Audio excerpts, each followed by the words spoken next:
ஒரு கடாயில் 2 ஸ்பூன் நல்லெண்ணெய் விட்டுக்கோங்க. எண்ணெய் காஞ்சதும் கடுகு,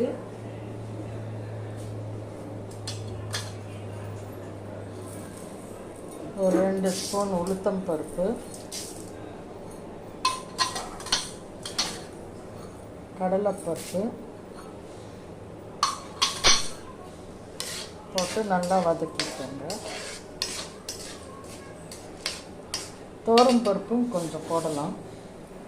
ஒரு 2 ஸ்பூன் தோரம் பருப்பு, காஞ்ச மிளகா உங்கள் காரத்துக்கு ஏற்ற மாதிரி போட்டுக்கோங்க. அப்புறம் ஒரு துண்டு பெருங்காயம்,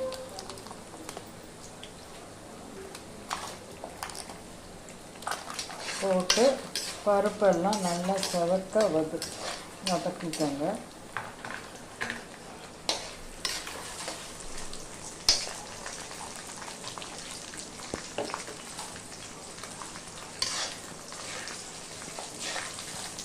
பருப்போட கலர் மாறுற வரைக்கும் வதக்கிக்கோங்க.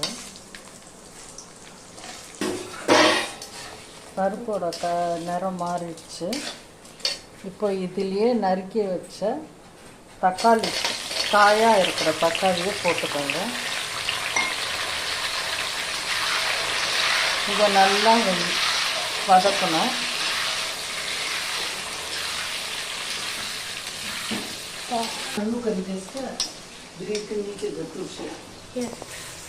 ஒரு 2 நிமிஷம் தக்காளி நல்லா வதங்கி எடுத்து கல் உப்பு கொஞ்சமாக போட்டுருங்க. உங்கள் தேவைக்கேற்ப உப்பு போட்டுக்கோங்க. போட்டு ஒரு நிமிஷம் நல்லா வதங்கட்டும்.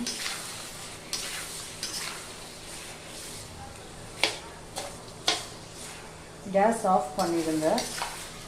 அந்த சூடுலேயே அது இன்னும் கொஞ்சம் வதங்கிடும். நல்லா ஆறுனதுக்கப்புறமா நம்ம மிக்ஸி ஜாடியில் போட்டு அரைச்சிக்கலாம். நல்லா ஆறிடுத்து. இப்போ இது மிக்ஸி ஜாடிக்கு மாற்றிடலாம்.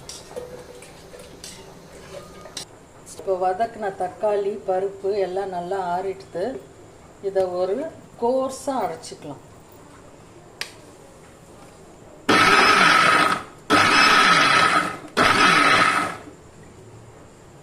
அவ்வளோதான். இப்போ பாருங்கள், அங்கங்கே கொஞ்சம் தக்காளி தெரியற மாதிரி தான் இருக்கணும். அப்போ தான் அந்த வாயில் ஆஃப் போடும்போது நல்லாயிருக்கும்.